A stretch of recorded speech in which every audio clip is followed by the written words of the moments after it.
a curvarem suas cabeças nesse momento, se concentrarem em Deus.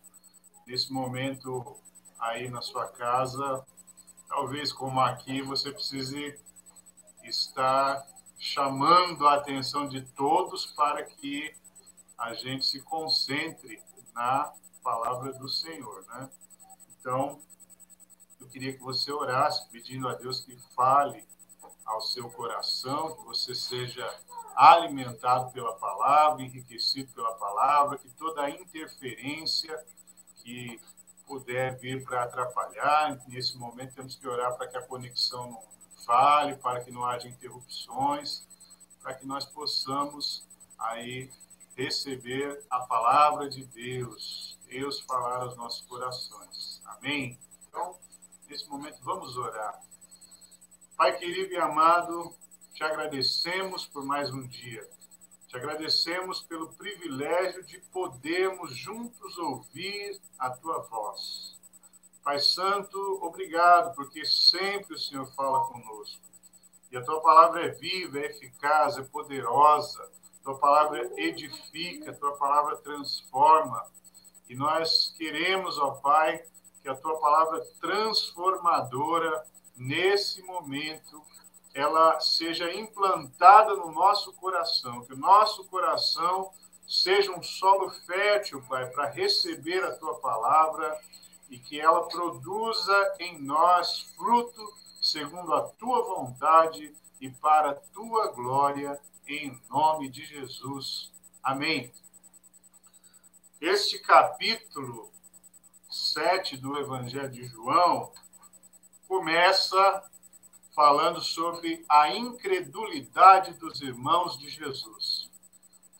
Jesus, ele não quer ir à festa, mas ele é pressionado pelos irmãos que não acreditam nele, que duvidam dele, e eles vão à festa, e aí, depois de um tempo, Jesus também vai à festa, mas não se apresenta no primeiro momento publicamente, é a festa dos tabernáculos, então no meio daquela movimentação dos judeus, no meio daquela aglomeração de pessoas, Jesus procura ficar ali como mais um no meio daquela multidão.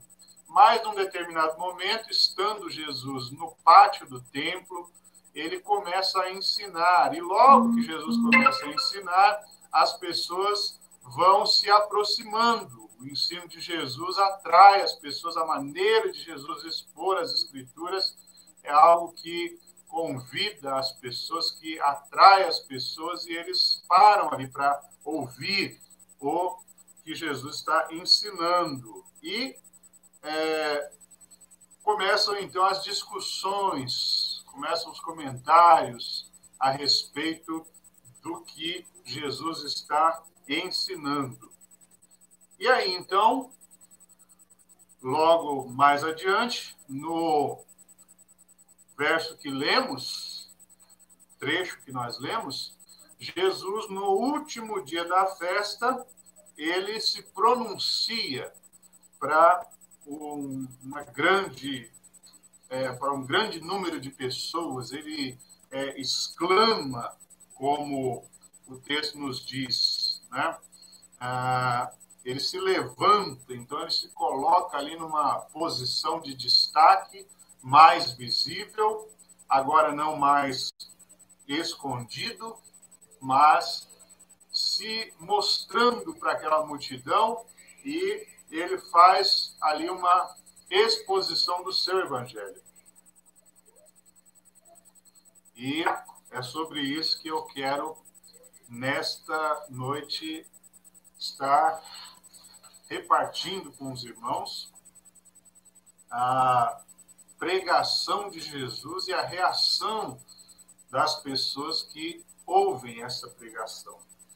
Então, em primeiro lugar, irmãos, o evangelho de Jesus, o evangelho pregado, a mensagem, a boa nova anunciada por Jesus naquele momento e também em diversos outros momentos, Jesus pregou a mensagem do Evangelho. E eu quero destacar aqui o conteúdo da pregação de Jesus. Quando Jesus ele se põe ali numa posição de destaque e começa a pregar, a grande exclamação de Jesus para o povo é um convite. Se alguém tem sede, venha a mim e beba. Se você tem sede, então pode vir. Eu vou lhe oferecer. Você poderá em mim encontrar a água que vai saciar a sua sede. Essa sede aqui é a sede espiritual, é de preencher aquilo que há de vazio no coração, aquela expectativa que havia entre os judeus, aquilo que talvez muitos estão buscando, indo para mais uma festa, indo ao templo, estando ali no meio daquela grande multidão que vai adorar a Deus em Jerusalém. Eles vão porque têm sede. Eles buscam estar naquele recinto, naquele ambiente, porque há uma sede no seu coração, há um desejo. E aí Jesus está ali proclamando: se você tem sede, venha a mim.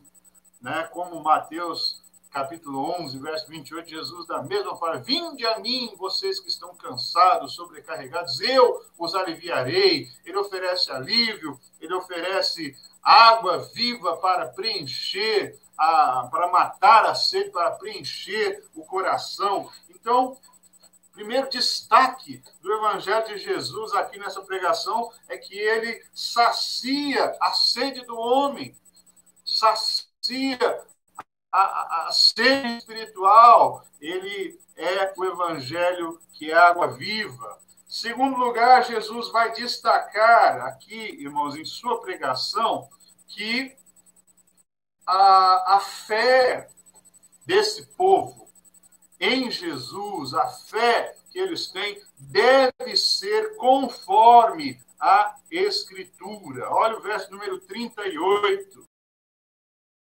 Como diz a Escritura, do seu interior fluirão rios de água viva. Quem crê em mim, quem crê em Jesus, mas essa crença em Jesus aqui destaca, conforme a Escritura. E aí, então, Jesus, ele já está aqui se identificando para esse povo, porque a opinião do povo, depois nós vamos ver aí, sobre Jesus ainda é confusa, ainda não é unânime, ainda há muitos embates aí a respeito de quem é Jesus. E Jesus está falando: quem crê em mim, como diz a Escritura, o que a Escritura anuncia a meu respeito, o que eu sou profetizado, né? É essa fé que Jesus quer despertar, e ele fala que esse tipo de fé é essa crença nele, conforme anunciado, profetizado, conforme diz a Escritura. Essa fé produz no homem rios de água viva. Quem crê em mim, conforme diz a Escritura, do seu interior vão fluir rios de água viva. Mas a fé em Jesus não pode ser apenas acreditar num Jesus histórico, num Jesus bonzinho, num Jesus destacado no calendário, na história da humanidade, num crucifixo, mas é o Jesus bíblico. A minha fé em Jesus deve ser uma fé conforme a Escritura, uma fé no Jesus bíblico profetizado, que viveu, que falou, e o que ele falou, o que ele viveu, a sua vida e o seu ensino são um modelo para mim. Esse é o Evangelho, esta é a genuína fé. Jesus, fora das Escrituras, ele é apenas mais um, mas o Jesus das Escrituras, o Jesus profetizado, anunciado, encarnado, manifestado ao homem, é o Deus Todo-Poderoso, cheio de graça, cheio de verdade, poderoso para salvar, para transformar, para regenerar o homem. Essa é a fé que Jesus está anunciando. Essa fé é a que produz no interior do homem os rios de água viva. Terceiro lugar, irmãos, o Evangelho de Jesus é um evangelho que regenera. Aquele que vai até Jesus com sede e o homem não vai encontrar fora de Jesus algo que lhe preencha. O Agostinho fala que dentro do homem existe um anseio, uma sede, um desespero, e é um vazio do tamanho de Deus que só pode ser preenchido pelo próprio Deus. Se não for Deus para preencher o meu coração, sempre vai haver um vazio. Só Deus é capaz de preencher o vazio do meu coração. Então, o Evangelho de Jesus é um evangelho que preenche esse vazio no coração. Em segundo lugar, o Evangelho de Jesus é o Evangelho revelado nas Escrituras, é o Evangelho bíblico, é o Evangelho que concorda com aquilo que está escrito, que é profetizado, que é ensinado, que é mandamento, que é promessa para as nossas vidas. Mas, em terceiro lugar, coisa interessante, importante, é que esse Evangelho regenera, transforma.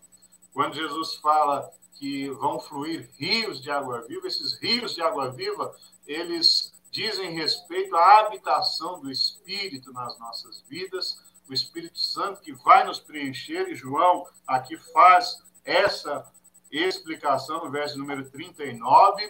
Então, o Espírito que desceria, que ainda naquele tempo não havia descido, mas que no dia de Pentecostes ele desce sobre os cristãos, esse Espírito Santo que hoje habita nos nossos corações, que pode habitar no coração de qualquer um que, crendo em Jesus, entregar a sua vida a Ele, esse Espírito Santo, ele transforma, ele regenera, ele faz a pessoa nascer de novo.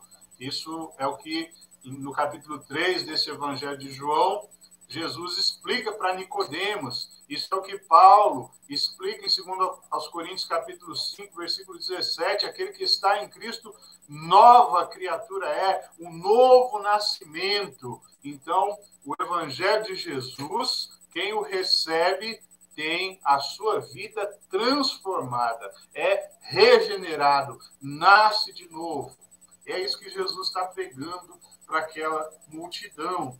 Então, o Evangelho de Jesus mata a sede do homem. O Evangelho de Jesus é o Evangelho revelado nas Escrituras, é o Evangelho bíblico. O Evangelho de Jesus regenera, transforma. Uma pessoa que recebe Jesus, que crê no Evangelho, tem a sua vida transformada, nasce de novo. E isso é visto através dos rios de água viva que vão fluir. O Evangelho pode ser comprovado na vida de alguém através do fruto da regeneração.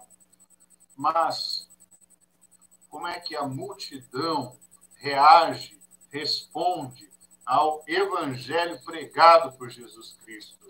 Então, a reação do povo ao Evangelho, dos versos 40 ao 44 aqui, nós vamos ver, irmãos, que Jesus, o que ele prega, o que ele ensina aqui é tão relevante, tão real para esse momento que ele viveu e pregou, como também é para os dias atuais. Então, diante da pregação de Jesus, as pessoas começam a fazer diversos comentários aqui. Primeiro, ele é um profeta. Então, verso 40, os que dentre o povo tinham ouvido essas palavras diziam: este é verdadeiramente o profeta. Olha que maravilhoso. Alguém que ensina, alguém que realiza milagres, alguém que cativa o povo, alguém que fala com autoridade. Esse homem é um profeta. Esse homem fala de uma maneira que é gostoso ouvir, que desperta a fé. É legal acompanhar Jesus, é legal ver o que Jesus faz. Ele é um profeta, mas não é bem esse o grupo que está recebendo o evangelho. Porque profetas existem diversos.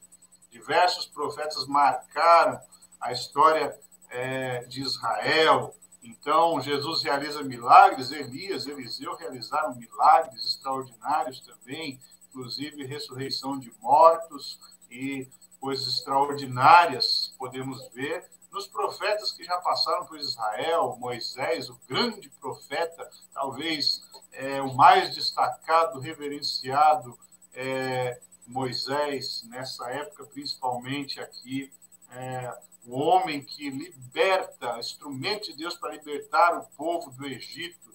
Então, Jesus, ele está na mesma categoria de Moisés, Elias, Eliseu e de tantos outros profetas que poderíamos aqui citar. Então, um monte de gente gosta de ouvir Jesus como um profeta, mas não está crendo nele conforme a Escritura, porque a Escritura apresenta Jesus como muito mais que um profeta. Ele é o rei, ele é o profeta, ele é o sacerdote, ele é o ungido Messias que foi enviado por Deus.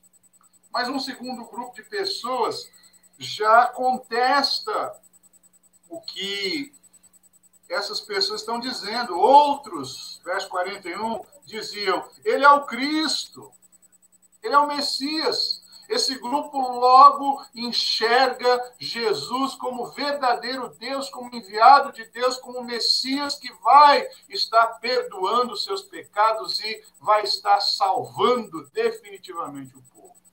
Então, havia um grupo que estava realmente recebendo o verdadeiro evangelho. Mas ainda há outro grupo, outros, porém, perguntavam, porventura, o Cristo virá da Galileia? Aí, irmãos, é aquele grupo de pessoas que não basta ler as Escrituras, é o grupo talvez mais pragmático, que ele julga as coisas pela aparência, e no verso de número 52, eles vão estar dizendo, examine e verás que da Galileia não se levanta profeta. Então, esse grupo aqui, eles nem sequer estão considerando ele como profeta. Ele é o profeta, ele é o Cristo. Espera aí, gente. Ele não é nada. Ele é apenas um galileu. É só vocês consultarem e vocês vão ver que da Galileia, daquela terrinha, não vai se levantar profeta. E a Galileia é uma região que é complicada, irmãos. Ao norte de Israel, ela era um lugar que as pessoas teriam que passar por Samaria para chegar à Galileia. Então, muitos judeus, eles nem sequer gostavam de ir para a Galileia, porque havia um desvio para não passar entre os samaritanos, porque os samaritanos eram odiados pelos judeus, considerados como impuros, idólatras, e os judeus e os samaritanos não se davam, os judeus desprezavam os samaritanos, e para chegar na Galileia, era o caminho mais curto, mais fácil, era passando por Samaria. João capítulo 4, Jesus passa por Samaria, mas a maioria nem sequer considerava essa possibilidade, dava uma volta imensa para ir até a Galileia. Então, ir na Galileia é um negócio complicado. A Galileia também é uma região que as pessoas tinham um sotaque que era destacado quando Pedro nega Jesus. No Evangelho de Mateus, esse relato, capítulo 26 de Mateus, Pedro é identificado com Jesus. Jesus é galileu e Pedro tem um sotaque, o seu falar o denuncia, o sotaque da terrinha, lá do norte de Israel, e ele é desprezado por ser um galileu. Ele não tem o pedigree. Olha o que eles vão dizer no verso 42.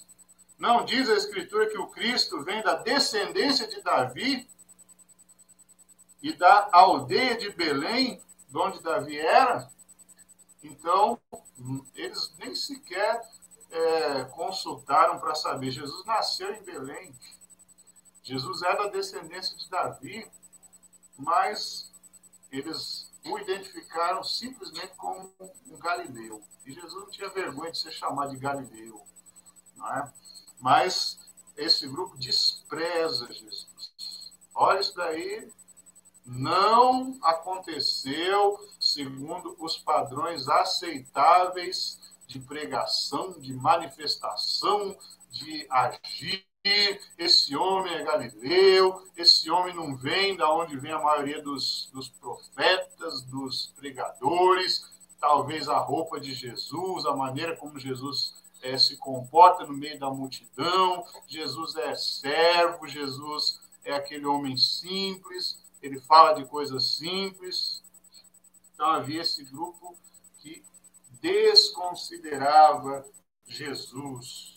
Mas tinha ainda outro grupo, irmãos, que ele não só desprezava Jesus, ou talvez o mesmo grupo partilhavam das mesmas ideias, tem aqueles que querem colocar Jesus na cadeia. Olha aí o verso número 44. Alguns dentre eles queriam prendê-lo, mas ninguém lhe pôs as mãos, porque não era o momento. Então, diante da pregação de Jesus, do evangelho de Jesus, anunciado ali, ele é profeta para alguns, ele é Messias para outros, ele é um simples galileu, que não é considerado nem sequer como um profeta, mas tem um grupo que é mais radical, que é um grupo que quer prender Jesus, porque para esse grupo Jesus é uma ameaça, Jesus é um impostor, Jesus é alguém que está contradizendo a lei, Jesus está atrapalhando os religiosos, Jesus ele tem que ser preso, ele tem que ser crucificado, ele tem que morrer, e Jesus vai morrer, mas não pelas razões que esses aqui têm, mas sim por outras razões que eles nem sequer consideram e imaginam. Mas a grande questão, irmãos, é que quando o evangelho é pregado, existe uma multidão de pessoas que ainda nos dias atuais consideram Jesus como um profeta, alguém que fala com autoridade, é gostoso de ouvir, alguém que realiza milagres. Vamos lá por causa do milagre. Tem um profeta ali, profeta novo, profeta que surgiu. E profeta é sempre uma novidade. Então vamos ver o profeta. Os que falam, não, eu não dá para considerar, não. Muito simplesinho. E há os que têm um ódio, aos que perseguem, àqueles que não consideram Jesus como digno de estar pregando e fazendo o que faz. Mas eu quero, em terceiro lugar, primeiro a pregação de Jesus, segundo a reação do povo a ouvir a pregação de Jesus e, em terceiro lugar, uma avaliação pessoal. Como eu posso saber se, de fato, a minha reação ao Evangelho de Jesus é correta? Se eu estou, de fato, crendo em Jesus, conforme diz a Escritura. Em primeiro lugar, irmãos, como é que eu posso fazer esse check-up? Como é que eu posso fazer essa análise na minha vida? Primeiro, quando você ouviu a mensagem de Jesus, quando você foi até Jesus, a sua sede foi saciada. Você encontrou em Jesus algo que preenche o seu coração?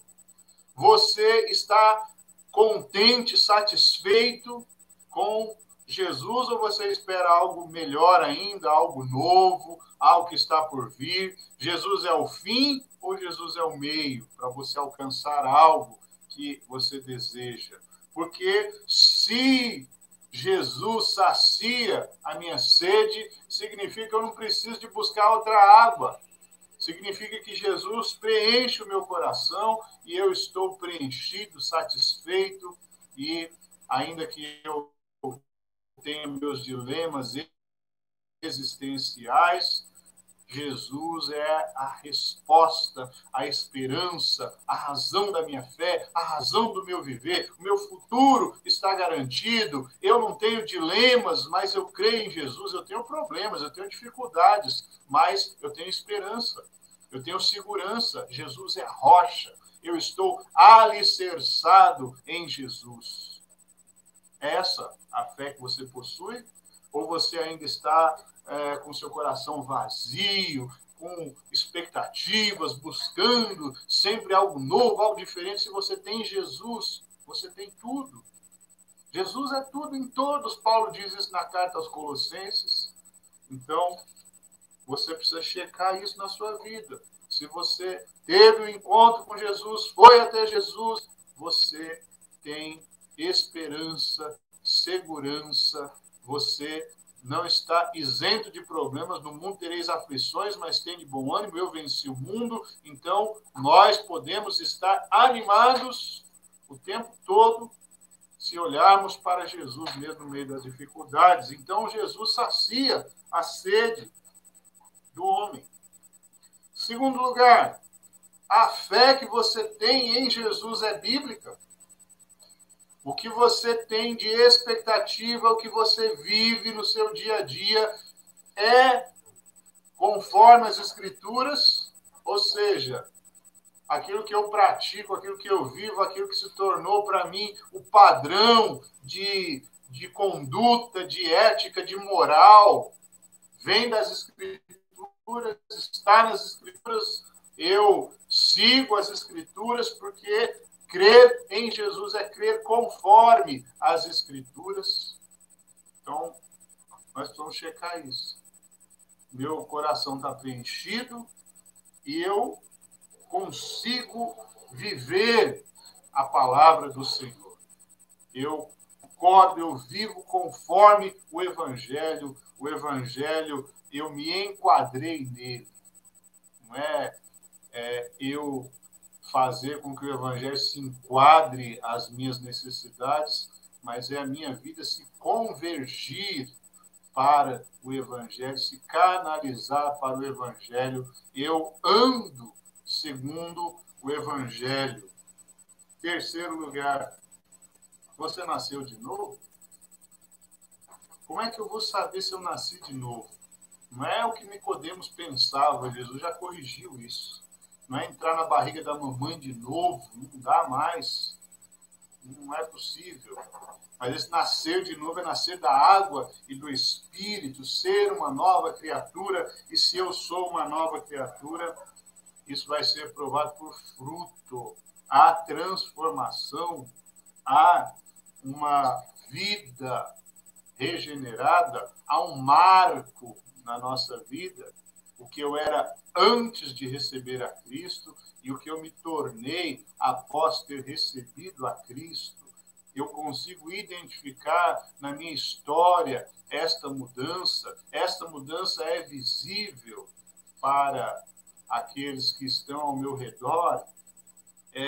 Há testemunho, há um padrão de comportamento, conforme Paulo ensinou muito bem em Efésios capítulo 4, a partir do verso 17, ali, aquele que furtava não furta mais, o que mentia não mente mais, né? Antes ele trabalha, da boca não saem palavras torpes mais. Então a mudança na maneira de pensar, de falar, de agir, tudo toma uma direção nova. Não somos perfeitos, erramos, mas a nossa vida agora não é mais marcada pelo erro. O erro é um acidente, pecado, é algo que traz sofrimento. Então, talvez uma das questões mais interessantes para a vida do regenerado é como ele lidar com o pecado. O pecado é algo que incomoda, Pecado é algo que causa dor, que causa angústia. E o pecado encontra uma única solução bíblica, que é a confissão, marcada pelo arrependimento. Então, quando nós recebemos o verdadeiro Evangelho do Senhor Jesus Cristo, o nosso coração é preenchido. A nossa fé, ela é uma fé dirigida pelas Escrituras. O que a Bíblia fala não é não para mim. O que a Bíblia fala sim é sim para mim. E o que passar disso vem do maligno. Não existe outra possibilidade. E a transformação visível há fruto na nossa vida. E eu gostaria, nesse momento, estar dizendo para você que nos ouve, se você tem dúvidas ou se você tem certeza de que ainda não assumiu um compromisso com Jesus, você talvez ouvindo o Evangelho de Jesus, diga, eu acho que não recebi Jesus ainda, porque ainda há um vazio no meu coração. Porque a Bíblia ainda não é um padrão de conduta para mim, e eu não vejo fruto de transformação na minha vida. Eu não sinto que nasci de novo, e sinto, aliás, a necessidade de nascer de novo. Saiba que Jesus ainda continua fazendo o mesmo convite. Venha a mim e beba. Ele é a água viva que pode saciar a sede, o vazio, preencher o vazio do nosso coração.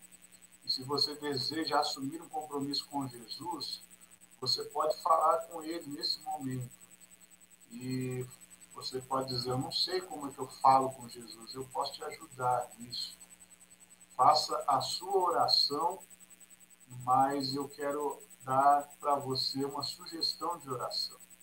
Se você quer, nesse momento, assumir um compromisso com Jesus, você deseja que essa água viva venha fluir do seu interior, você pode assumir um compromisso com ele, dizendo para Jesus nesse momento. É uma oração que você pode fazer no íntimo do seu coração, dizendo para Jesus, Senhor Jesus, eu preciso de ti. Abro a porta da minha vida e o recebo como meu Salvador e meu Senhor. Tome conta da minha vida e faça de mim a pessoa que deseja que eu seja. Amém.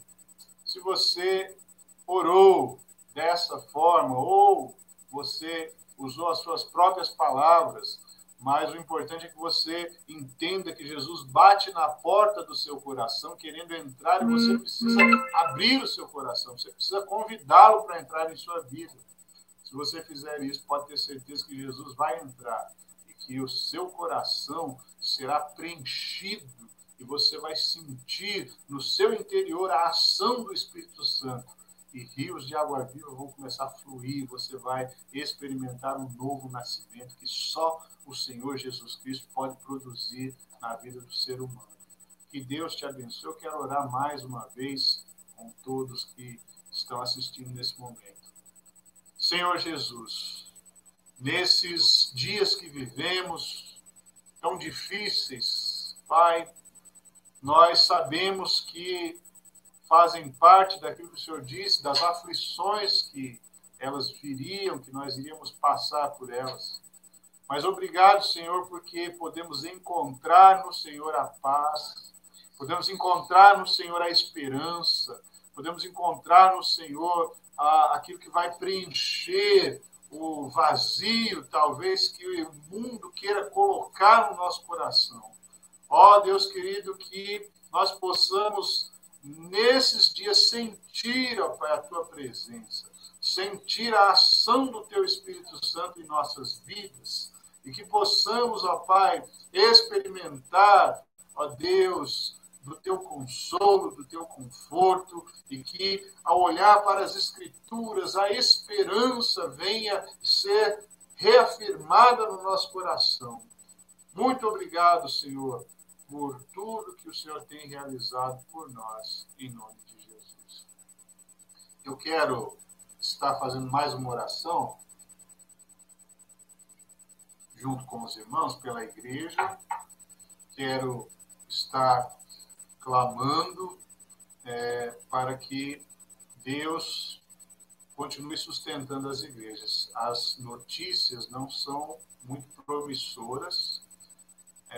O anúncio de hoje do governo do Estado de São Paulo mostra que as igrejas só vão poder ser reabertas lá na frente. Então, mais um período aí que nós vamos estar enfrentando isolamento, sem podermos nos reunir.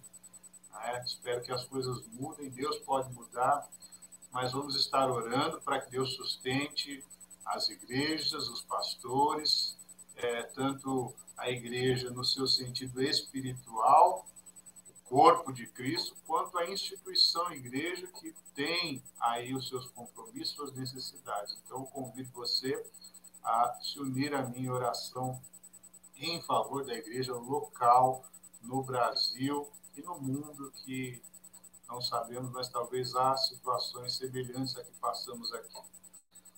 Pai amado e querido, quero estar nesse momento junto com meus irmãos, intercedendo pelos pastores, ó Deus, principalmente por aquelas igrejas, ó Pai, locais, pequenas, que, ó Deus, têm poucos recursos e que têm tido os seus recursos afetados com essa pandemia. Pedimos o teu sustento, pedimos a tua sabedoria, a tua graça para esse grupo de irmãos, para que o Senhor esteja sustentando. Sustenta também a nossa igreja, Pai, aqui, Igreja Batista Vida e Fé.